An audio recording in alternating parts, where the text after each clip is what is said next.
In this session, I'll give you an overview of the key points that we can think about when we think about Carl Jung's thinking, or Carl Jung's theories on religion, Carl Jung's understanding of religion, and how to place religion in the opus that Jung proposes to us. Now, what I would like to propose to you is that the Jungian opus as a whole is a fundamentally religious opus. But at the same time, as we'll get clear in the course of this little pre-recording, it's not a religious opus at all, at least not in the way that we would understand religion. Now, and that's, I think, a very important aspect to begin with. And this aspect is that we should not see religion in the Jungian context as one of the big five or big whatever how many religions that we know are out there, Christianity, Islam, and so on and so forth. But instead, for Jung, there is a different way of understanding religion, and we'll get to this different way in the course of this lecture or in the course of this brief talk, and then hopefully we can discuss that later in the session.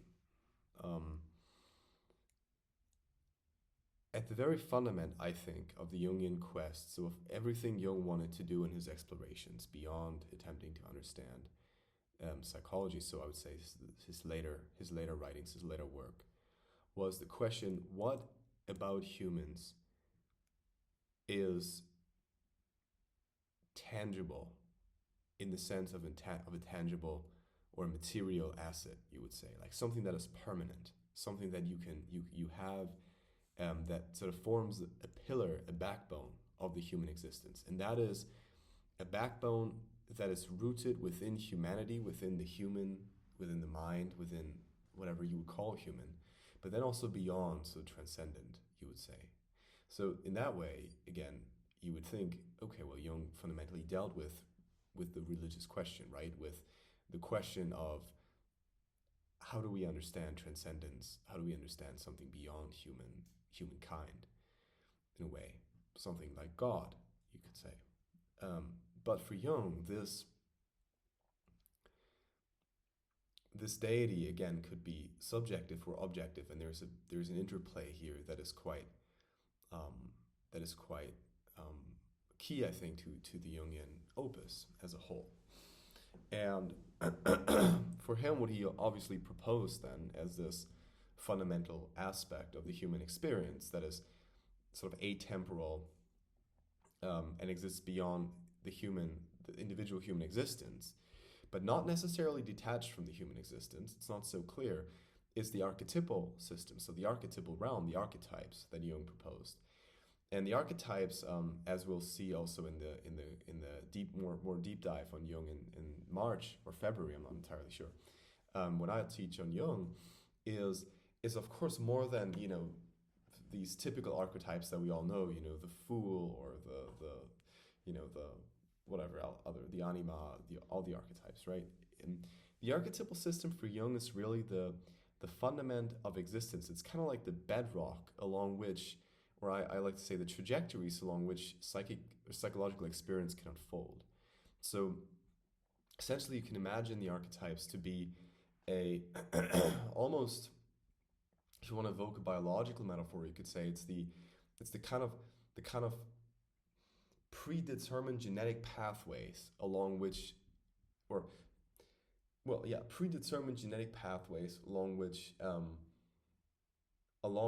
proteins can unfold. So there's a protein that can be expressed, but that protein can't be expressed. It's not expressed exactly the same all the time, but it's also, and maybe this is wrong, and I'm probably talking about multiple proteins, I don't know, but a structure in the human body, right, made out of proteins ultimately, it's not expressed in the same way. Like we don't all have the same nose or the same eyes or the same eyebrows or whatever, but we all have eyebrows and noses and so on and so forth, right? And the archetypes function in a similar way, I would say, that in that there are certain trajectories along which the psychic reality unfolds as a human, qua our existence as humans. And those pathways have been, or those bedrocks have been molded over time. They've been walked many times. So that it's the archetypal pattern in a multidimensional sort of way of meaning of the word, right? We use it colloquially to express, oh, this is so typical, this is so archetypal, right? They always do that, Humans always do. It's like humans always ask these questions. Humans always think about that. Humans always act that way. Oh, I encountered this situation as if I had encountered it before. It's like, yeah, well, you encountered it before millions of times, probably, in the unfolding of your species. And I think it's a very biological perspective of the Jungian archetype, but that's one perspective, and I think the easiest to sort of enter thinking about the archetypal pattern. Now, when it becomes a little more difficult when you then remove this biological perspective, this sort of perspective that the question that is always famously raised is like, why does the bird build a nest in the hedge? It's like, well, the bird has always built a hedge in the nest, and it's almost an instinct, right? And then the archetype, but it's not exactly a reflex, right? But it's what we would call an instinct, and the question is, where does an instinct end and where does it start? And where does a reflex end and where does it start? And all of these things. It's like, same question with the drives, right? Where does the drive end? Where does it start? And so for Jung, I think Jung's idea of the archetypes takes root in precisely these observations of birds and so on and so forth, thinking that in the interaction of humans and nature, there's always been this level of instinct. And just because we've now think that we've gone beyond instincts because we have this thing called consciousness, right, as opposed to the unconscious, and I'll get back to perhaps the differentiation between those in the Jungian context, because I guess I can't assume that that's a given. But consciousness kind of acting as this controlling, this free will kind of thing, right? Where you think, well, a bird doesn't have free will. The bird just kind of does what a bird does. But humans, we as humans, we're not constrained to that. And I think if psychoanalysis has shown us one thing, and that's even true for Lacanian and Freudian psychoanalysis, then it's that free will is just not really a thing, right? Or it's a lot more constrained than we would think it is. And I think Jung goes even further and suggests that, okay, sure, there's your personal kind of unconscious, right? That sort of drives the development of your or pulls and pushes your ego and these kinds of things, right? But then Jung says, no, there's also this collective layer, this collective unconscious, the fact that not only are you rooted within stuff that you can't yourself control, because, right, I guess consciousness, at least for Jung, is a lot about this control element, or at least for me anyways, when I think about it, but there's this element that is so much beyond you, right? That it has nothing to do with you, but that it's sort of what you emerged within, right? And that is the archetypal context. And essentially, you may say then that that when we think about concepts of God and we think about concepts of religion, and let's maybe disentangle that. Like when I'd say religion, then I'd say in one way, in the non-Jungian way, I'd say religion is then a sort of a way of expressing belief systems, right? It's a practice, right? You practice something. There's a very practical element to religion in the way I think about it. Certain rituals to it, but there's also certain beliefs to it. So we have to disentangle that, I think. We have to disentangle and say, for me, when I think about it in a Jungian way, then I would say that religion is, or the religious system, I would then propose to perhaps term it or name it. The religious system is a set of beliefs that is at the fundament of a certain, or that has become relatively rigid and sort of set in stone. If you think about the Ten Commandments, it's been literally set in stone. And what else is the Ten Commandments but a manifestation of a practice that has been sustained itself over time.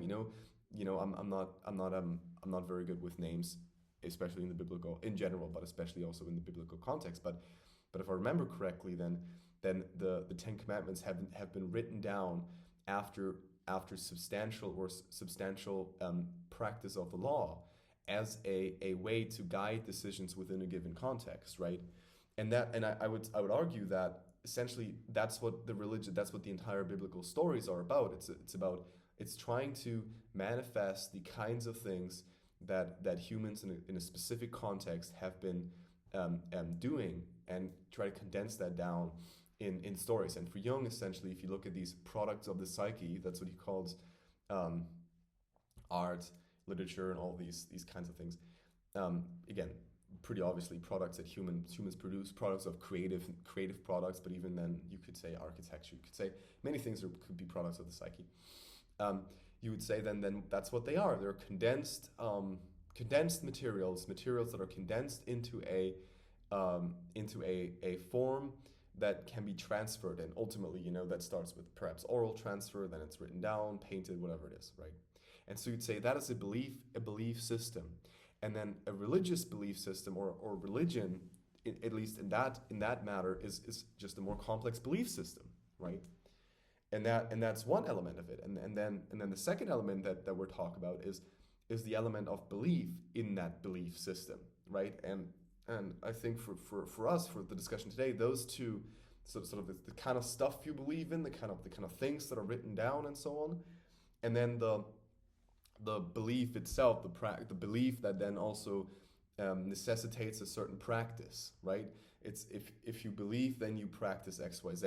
You pray, you mourn, you engage in a certain liturgic structure, and so on and so forth, right? And then of course you may say, as a third level, there's a certain experiential level of it, right? The kind of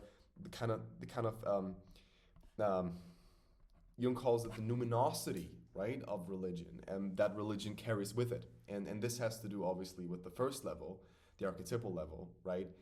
And arguably not with the second level, with the belief level. But let's start perhaps with the first level. So essentially, I propose here that for Jung, God is essentially equivalent or akin to, not equivalent with, but akin to a personification or convergence of basically the archetypal system as such, or a subset thereof. So the relationship between the religion and the psyche is not necessarily based on, or religious system and the psyche is not necessarily based on belief, but it's based on structure. So if you think about, okay, what is a religion on the first level, or how do we think about a religion on the first level if we're Jungian, then we don't think about it as, okay, people believe in it, but we think about it as something to look at that will give us insight into the archetypal structure of reality, right? And that's basically, that's what it is. It's a religion attempts to reflect certain aspects of the archetypal structure of reality. And that's why, as Jungians, it's very interesting to analyze religious texts, religious systems, practices, etc., because they reveal something about the way that the human psyche as a whole, right? Because if you think about the archetypal structure as this bedrock of action, right, that there's something underlying your own, the entire Freudian spiel, like desires, blah blah blah, all that. There's something underlying it that is it's not fixed, it's not permanent, and so are religious beliefs, right? They're not permanent exactly. It's or religious doctrines, or whatever you want to call them, hypotheses. They're not permanent in that. And Jung points this out in his analysis of the answer to Job. So he analyzes the story of Job, the biblical story, and he writes in his book Ion, he writes the answer to Job. And the answer to Job, essentially, he points out that with the story of Job, God sort of moves into a more away from this authoritarian God that kind of just dictates on the humans, and is kind of fixed, into this kind of God that is transformative, or transformable. Is that a word? That can be transformed by humans, essentially. It's a bi-directional relationship, and we'll get to this in the belief, in the second sort of aspect, this belief aspect. There's an interesting stuff that we're going to get into. So if this is already boring, but maybe stay in, because this is cool, I think. But essentially, you also see this in a text like the I Ching, right? If you look at other canons, you see in the I Ching, for instance, there's and I'm not exactly sure by heart, but it's anyway, so the I Ching essentially it's an old Chinese book of that was used for fortune telling, but it's essentially it contains a lot of wisdom. It's a very fundamental book to the Taoist canon as well, and there's a lot of commentary to it. And Mario probably knows a lot more about it than I do, but essentially the I Ching is built of a bunch of hexagrams. And I didn't prepare this. This is freestyling about the I Ching, and I don't again like my memory is quite how do you say, lackey with specific numbers and names. I'm not very good with that. But essentially you have hexagrams. So you have lines, you have long lines and short lines, and these are young lines. So young would be the sun, right? Young associated with the sunny side of a mountain. If you look at the sign, the young is the long, the strong line, and then yin lines would be the broken lines, the short lines, two short lines that are broken in the middle. So you have yang and yin lines. And those yang and yin lines, 6 of them are put together in a hexagram. And that hexagram is formed then out of 2 trigrams. And the trigrams have they have specific functions or are associated with specific signs. And those signs, again, are akin to certain phenomena in nature. And that could be the phenomena of wind or fire and so on and so forth. And the combination of them is like, it then makes, fire over water. So that would be, I think fire is like soon and water is whatever. So you have fire over water. And then that essentially has a certain interpretation, a certain meaning, and the way it would be practiced practically as again, like there's a practical aspect to this, as a fortune telling tool, as you would throw bones initially and later I think dice, but then you'd throw bones, and those bones would make up a certain structure, and that would be kind of like you could interpret that, you could associate around with that. But what I wanted to say is that essentially I looked at the I Ching quite closely almost a decade back, and what I found is, or what I found, it's not what I found, I think, but what I noticed is that there's a certain structure in it that essentially structures these signs in the way of the family. So Qian, for instance, is one of the main ones, and that's associated with heaven, and then I think Kun is associated with earth, and that's sort of the mother. And then there's like 3 sons and 3 daughters. And essentially the way that it passes, and each of them has like a family of associated signs, if I remember correctly. But basically what's key here, what's really interesting here is that the progression of these signs basically paints the picture of a progression through this family tree where from from the father you take an element, you progress through the family line, you return it to the mother, and then you return it to the father. So it's what I would call then a transdescendental movement. You descend to the earth, and you transcend, and you go again to the heaven. And the reason why I'm saying this is because, tying it back to the story of Job, it's because here in this book there is a transformation, a story of the transformation of a belief system that plays out sort of in a dramatic way in the way I see it. It's essentially the idea that in heaven, in Qian is blind. Qian is like the father, the god, the archetypal structure that essentially has no connection to the reality of the unknown, right? And the great man, as it's always portrayed, or the noble man in the I Ching and in the Tao Te Ching, right? The noble sort of the hero, if you will, in the Jungian context, the hero, the prototypical hero, is characterized by precisely this movement, right? Precisely this gesture of moving from the realm of the familia, the realm of the, if you will, the village or the family, into the dangerous land of the unknown, into the dangerous land of the outer world, experiencing all kinds of adventures and following all kinds of guidelines that are provided in the I Ching, right? It's very interesting to read. It's like, you should be hesitant, you shouldn't be this, you should be humble, you should be that. It's very much about that. And then returning a seed that they found, returning that seed into the ground, kind of like sacrificing it, giving it back to the whole, thereby transforming the whole. And that's very much the way that Jung sees also this relationship between man and God, or again like between the archetypal realm and the individual psyche. And I think that's a key. It's a key observation to understand. Again, what Jung also thinks these religious relationships play out as, right. I mean, there's a lot of analysis in Jung in detail about the Christian system. For instance, you have in this book about the Trinity and so on and so forth, and it's all very interesting. But I think it boils down, or for me, this is the most interesting component of it. And you find this in Answer to Job, I think.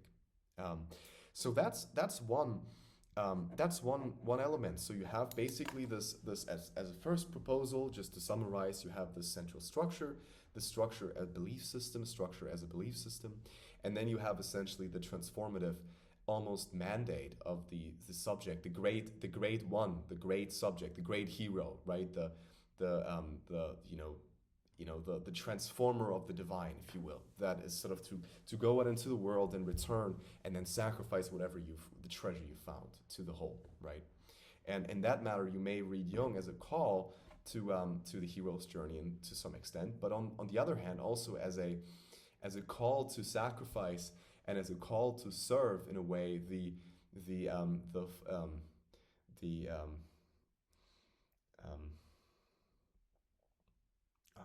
missing the English word, the continuation of the archetypal realm. Fortführung was the German word. Okay, so let's get, and I don't want to make this too long because so let's get to the second point. So let's get to belief.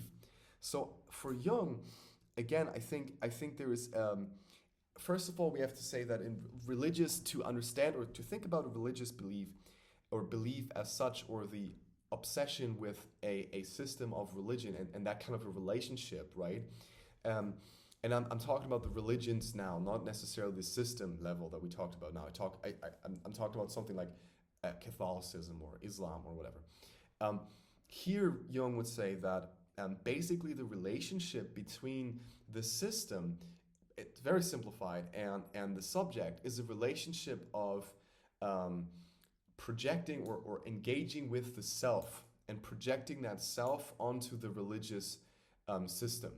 And this system that we then call religious system or religion doesn't have to be one of the major religions that we think of. It could be something like capitalism. It could be something like communism. Every time we see someone being obsessed with an ideology, essentially, right, and obsessing with that without the difficult to say, I think, but in a way without the possibility of its transformation and it's letting it go, it's sort of almost always a sort of a relationship that's guided by the field of the self, if you will, right? And the self for Jung is the central archetype that structures all the other archetypes, as in it is the archetype that the subject as ego should develop towards. It's the opposite of the ego as the subjective core of the psyche, the self as the objective core of the psyche. So God, ultimately, a God image is an image of the self, always. Now, what's interesting here is that obviously and this may be confusing at first, but if you think this through, it makes sense. It's like the self for Jung is at the same time something you may witness as an archetypal pattern. So you may witness it in a movie or something like that. You may say, well, God is an image of the self, as well as the self is kind of a mode of being or a field. You would say it's the field of the self, and that would be a certain behavior you display, right? And the self, essentially, the kind of behavior that the self makes to display is it structures your reality and you move towards it. For instance, right? Very, very fundamentally, right? And for Jung, however, the self, again, is a substrat or an aspect of the archetypal world as a whole, while at the same time being the whole of the archetypal world, right? This is sort of microcosm, macrocosm relationship, right? The self is the whole of it, while at the same time being the whole individualized or particularized, if you will. Right, it's almost like religion. It's like religions are global systems, but they're locally practiced. So they're kind of like this local. It's like this local thing, right? And And then the relationship, right? And this is what I wanted to point out: the relationship between the religious system, or the religion, and or that which you believe in, and the believer is kind of a fiduciary relationship. It's like a debt-based relationship. I really like this metaphor of debt in this context, because essentially there's always a debtor and a creditor. There's someone that lends and someone that is money that money is lent to, and both of them depend on each other. There's an interdependence. And I really like in this context Derrida's analysis of religion, which is quite, I think, quite fitting here, even though I don't know if Derrida would generally want to be read in the context of this, but I think it's quite fitting, right? His essay on I think it's called Two Essays on Religion, and he wrote it together with someone. I'm not sure, but it's again, names, but it's Vatimo. I'm not sure, but it's this idea that essentially it's sort of based on the sacrifice, based on letting go, and therefore there's sort of this entanglement between the debtor and the creditor, and that's what we can understand the relationship of God and the ego, or God and the ego as, and therefore also God and the ego and the self, which I think this is quite interesting, something to expand on more. But okay, that's just something that I wanted to sort of briefly teaser. Maybe we can get into this a little more in the lecture. And then finally, to round this off and to stay in under 30 minutes, I want to talk about the experiential level of the of religions. And this is, I think, something that is quite seldomly highlighted by others. For Jung, there's a numinosity to the religion, to religious sacrally, to religious, let's say, to things that are associated with elements of the religion that we associate with religions. Let's say a church, a temple, a song, but also simply the presence of the deity, and that's sort of what all of these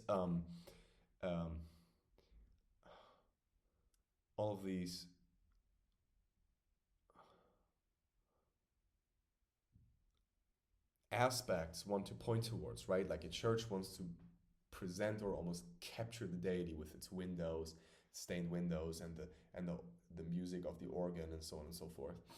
And here Jung borrows from Rudolf Otto, who talks about this sort of the religious experience as the tremendum, and talks about numinosity, and so on and so forth. And for Jung, obviously, you can now understand this if you think back to the archetypal level, and sort of the experience or the feeling once something is once in a moment, or something is enchanted with archetypal spirit, if you will, right? It's spirited archetypally, if you will, right?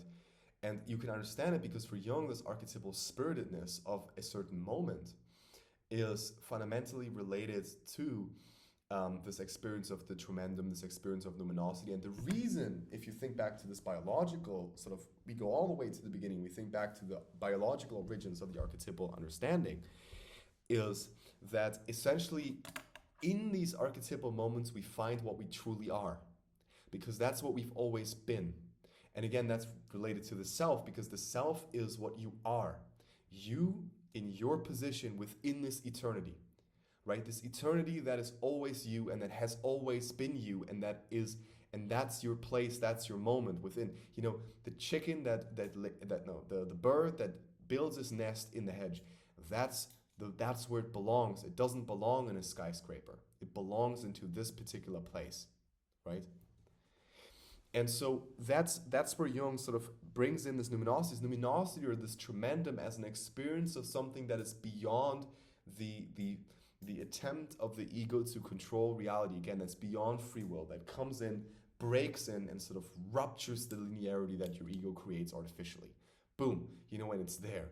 And that's this numinosity that just sort of, wow, you get goosebumps. And it's a mixture, and I think that's beautiful. It's fear. What you feel neurologically is fear. It's the kind of the reflex that the cat has when it puffs, when it sees a big dog. It puffs. That's goosebumps. That's literally what goosebumps are. It's fear. And why is it fear? And why is it associated? Why is it associated with awe, with a beautiful piece of music? because it's the feeling Otto describes of something that is so large it makes you insignificant, and that's this sort of this dyad, or this interaction between the ego and again this collective level that Jung proposes. And I think it's wonderful, perhaps a wonderful end note, is that in this moment of experience, it's again what's in the I Ching explained as this lowering, this humbling yourself, this stepping down from this sort of the hubris. And that's in Jung, it's a very important gesture. I mean, Jung it's all about these old Chinese texts, right?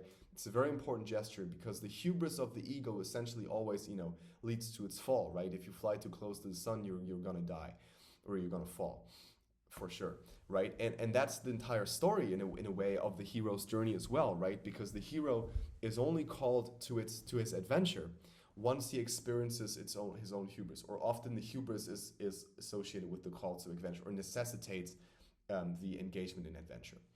And so these experiences of numinosity, experiences of something larger than the subject, are key to Jung. Okay. Well, I hope this helped you to get some level of overview and and I hope I didn't confuse you more than I gave you, sort of offered you insight. And yeah, I'm looking forward to the discussion, and enjoy the readings.